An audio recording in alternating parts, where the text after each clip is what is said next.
Hello, everyone. Hey.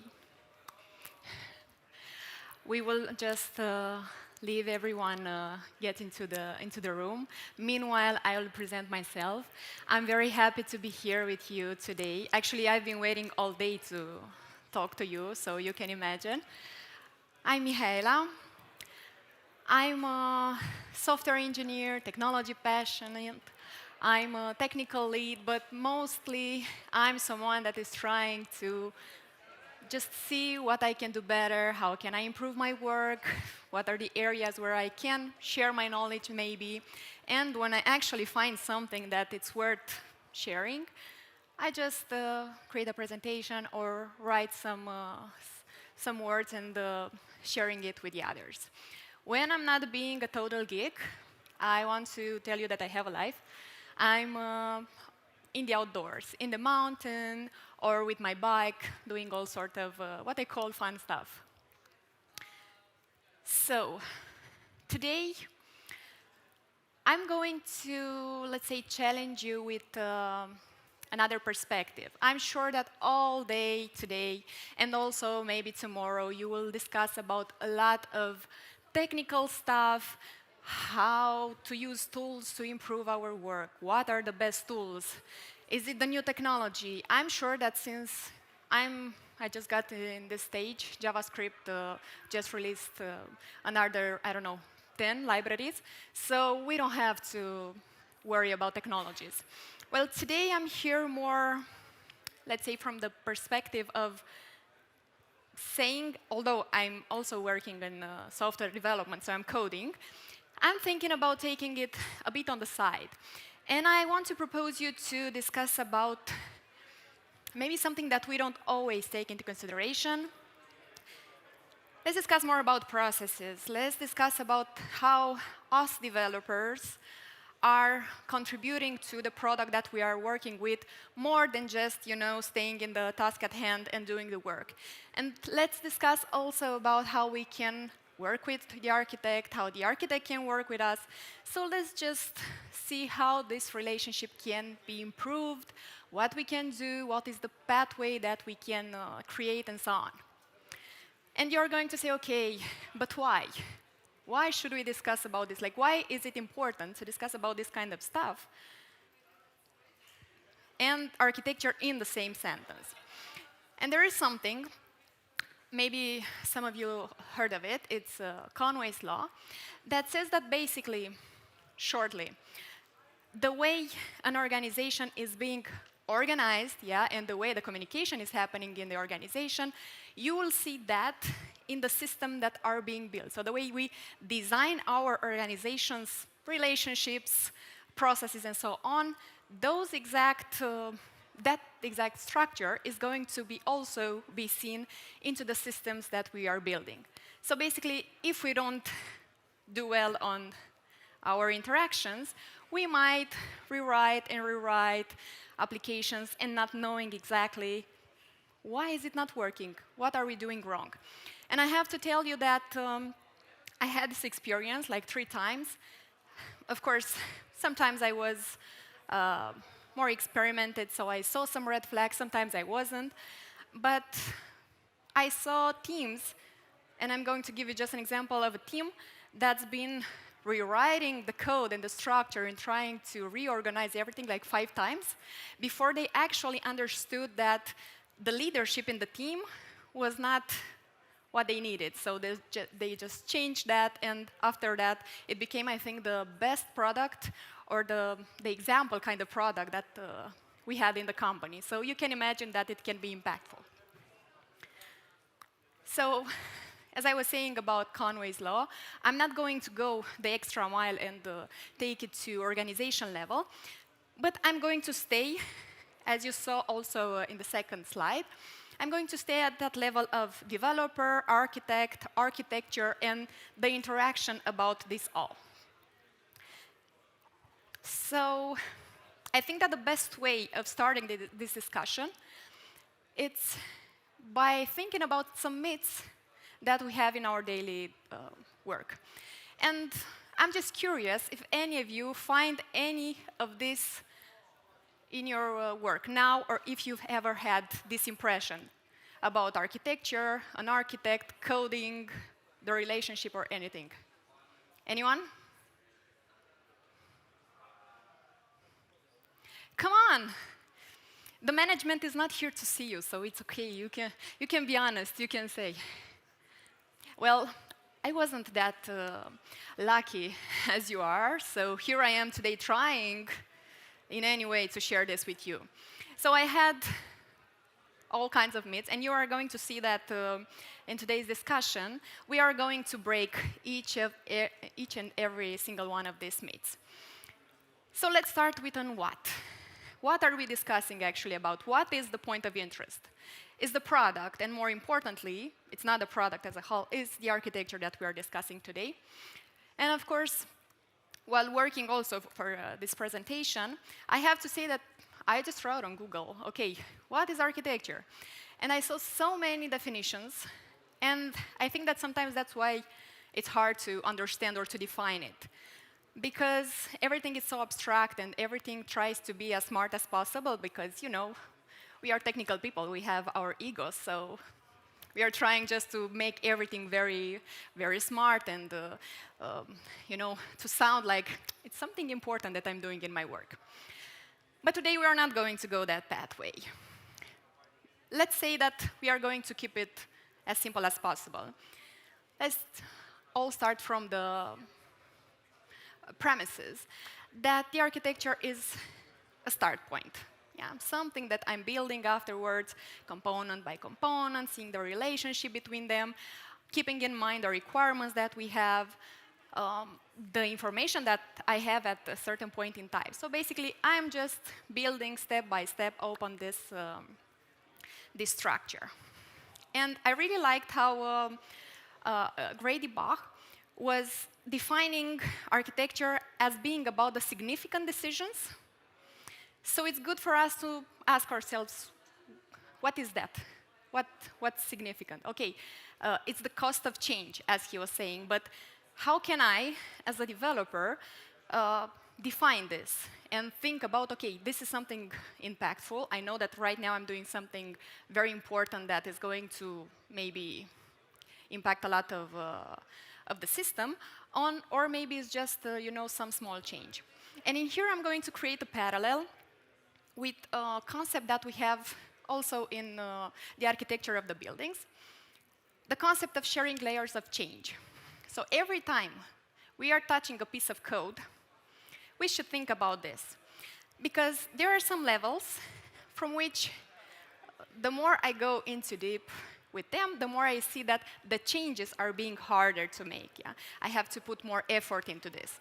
So as we have in the architecture of a building, we can think about the fact that if I'm choosing the site, well, that's, if I want to change at some point the site, it will be very hard. You know, I just have to build my, my house in another place. But then, as I go up and up, I come to, okay, the services, not impossible to change. There is some level of difficulty, but not very much. Then we go to the space plan. I can change that, maybe build another wall at some point. So it's not that difficult. And then to the things that I have in that space, which it's easy to change, yeah, to take a lamp from one place and put it into another place. So keep in mind this structure, because the same we have when it comes to software development. Basically, if I'm designing on a client, on a platform, it's not going to be impossible to do it, but it's going to need a lot of effort to do actually that change, right? If I compare it with, let's say, some button in the UI, yeah, that's going to be easier to do. So I just have to see exactly, and I kept in mind this while reading something from Simon Brown. He was saying that, okay, architecture is about the important stuff, the ones that have the most impact, and those are the changes that you cannot do in an afternoon. So if you have to do some change and it's taking you longer and you have to plan for it and stuff like this, most probably it's something that it's near the architecture is going to impact it in some way. So this is a way in which we can actually see what is the significant part, even though we are not architects. It's not necessary to be architects to just be able to sense what's the deal with the change that I'm making. And you might get tricked in this idea that, you know, I'm a good developer, I know some best practices, I'm pretty smart, I'm doing my thing very good, so why should I care about the architecture? Isn't an architect's job? Like, I'm just doing my job. Well, it's very easy to get into this, but there are a lot of benefits of being involved in the architecture, or at least having some awareness about it. From seeing how these components evolve, to seeing how exactly at some point the changes, as we were discussing before, the changes that I'm going to make are going to impact the application. So basically, having some information about architecture is making me more independent. Yeah? I can make decisions easily. I can see where a bottleneck is appearing, so I can go quickly and you know, have a discussion about it. Maybe actually go to the management, try to tell them about some ideas that I have. So it's valuable to be involved in this process. And I think that this is also a good moment where we can break one of the myths that we were discussing in the beginning, the one where we said that architecture is something that is never changing, where business requirements are changing every day. Like, how many of you have worked in a feature several times just because it was changing, not because you had bugs or something like this? Please be honest. So it's changing. But how many times have you had to do changes in your code base because a new technology appeared and it's fancier and it's cooler and for sure is going to resolve all the problems that I have in the system? I know, right? So architecture is definitely changing, we like it or not. So it's good to keep this in mind next time we think that is not our business. OK. So we discussed about the architecture a bit, about the involvement that we have. But there is someone that we forgot to discuss about. And maybe sometimes it's even harder to define this role, harder than actually defining the architecture. And I'm discussing about the architect. Can someone define exactly what is an architect? Like, you can say for sure that this is the perfect definition and it's applicable in all scenarios. I thought so. That's why we are going to discuss a bit before about what is not an architect. First, it's not an unapproachable title. I know that sometimes we like to think that the architect is someone that at some point it was a developer, but you know, somehow, magically, one day he just became this very intelligent person that knows everything. So we are not allowed to discuss with this person anymore because they have all this knowledge and we should just do this coding and let them do the important things. Well, it's not like that. Because the architect it's a person that is trying to define something that we are going to build with.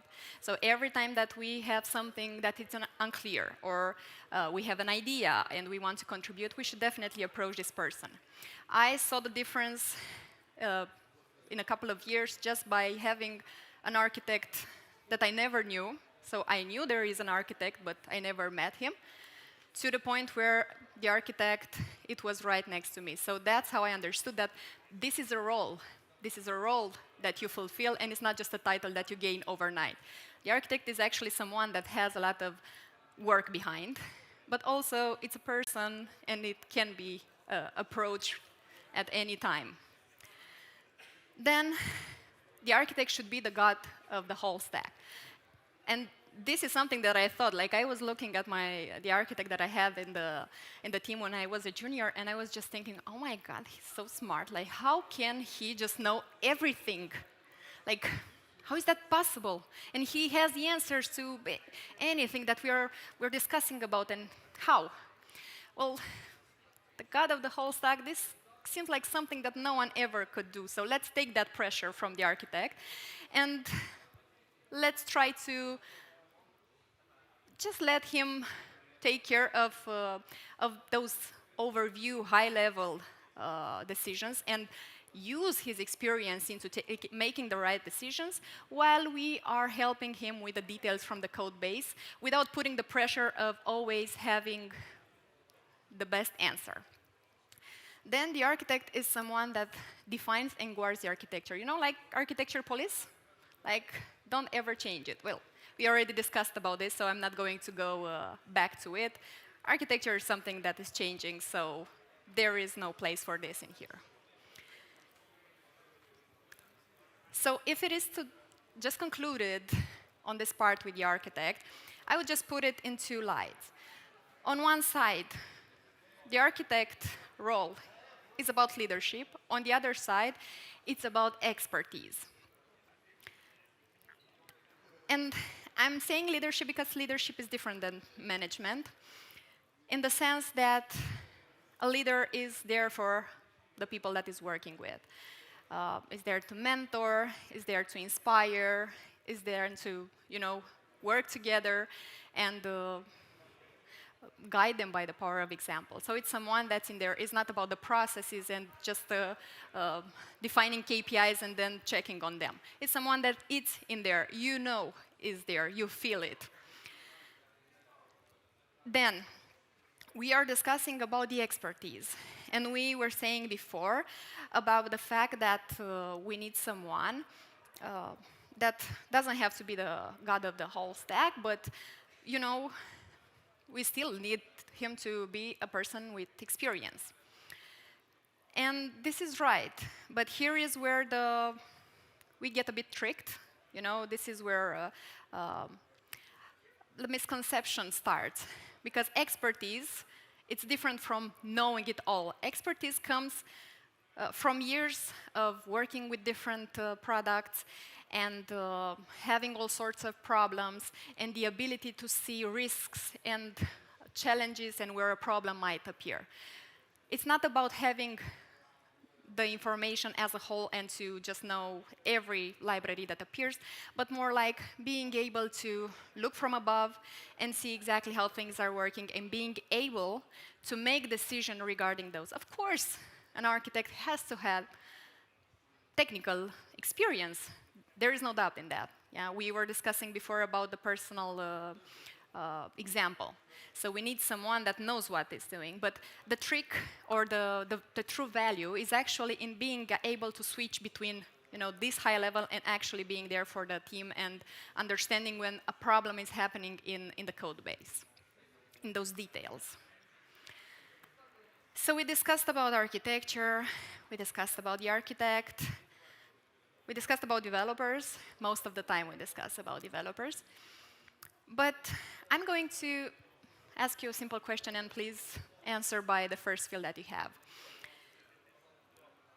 Is every developer meant to be an architect? Do you feel like everyone should be an architect?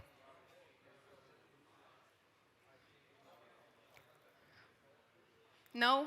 No. I see a lot of nodding, so I'm going to take it as a no.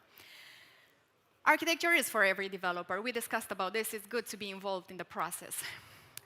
And while every developer has the potential to be an architect, as we were discussing, there is the need of a lot of expertise in there. There are some years of work, years of experimenting and knowing when to switch context and what to do with the information that we have, and sometimes predicting actually what is going to happen. It's some sort of magic sometimes. Or it seems like that because it's actually some experience in there that creates that magic. And not everyone is prepared or wants the challenge of taking such a role. So it's important in the end to know that even though we are not going to take the role, this does not make us responsibility-free when something is happening in the architecture. At the same time, it's important to understand that just because I have an idea at some point about how architecture should change, this does not make me ready to be an architect. Yeah? It's a lot of work behind. But it's something or it's a place where we can share and we can be involved. And now it's not like a call to action, but more like an advice for developers. Ask to be involved, and for architects, take some pressure off of your shoulders and collaborate with your teams and try to see also their perspective. You might be amazed about the results and the good experience that you are going to have. Then the second question that I have is, are we just going to code as developers and the architects just going to stay in the architecture part and never go from one side to the other? We are just keeping this boundary. Are there architects in this at this presentation right now that are still doing some coding? Nice. Good for you. Most of the time I hear this, but as an architect, I don't have the time to do this. Like, I have a lot of meetings, a lot of discussions, I have to be in touch with a lot of people, give a lot of explanations, it's pressure, I don't have the time to do this. And while I understand, and we have some solution for this, it's important to keep connected with the code base. You give confidence to the developers, they feel like you are there for the team, and it's easier for you as an architect to see early in the process where one of your decisions might be not so good, or you might have some problems. So if you don't have time whatsoever, you don't have time for actual coding, no problem. Just keep in touch with some of the developers, give some ownership in some features, and let them do their decisions and just discuss from them. In this way, you empower them. Or do code reviews or some pair programming. Or if you don't have time at all to go involved with this, make sure that your team understand what you're doing by creating some coding kata sessions from time to time. Doing some katas from architecture where you can create a flow of creating an architecture in your team and see exactly who has potential to be more involved, and going back to giving ownership on some of the features. All in all, my general advice and the idea that I came here with in the back of my mind was to try to disconnect a bit about the technicalities and try to understand how you can go tomorrow or the day after tomorrow in your teams and be like, okay, I feel like I could have some impact in this area, or I feel like, as architects, I feel like I could improve something in my product just by being more close to the team, so I'm going to take this step. I'm going to go from trying to be very technical to maybe improve my soft skills and be a coach, or mentor someone, or just open the discussion. And then you can tell me how it went. And yeah, if something is bad, just throw it at me. I'll leave my contact after that. The idea is to get over these boundaries and challenge yourself, because every challenge that we have and every experience that we have, it's a learning experience that we can create both ways. So if I wasn't, or if the time today wasn't enough for me to tell you everything that I have in mind and the experience that I had about this, I also been writing some ideas. So you can either check it out, or,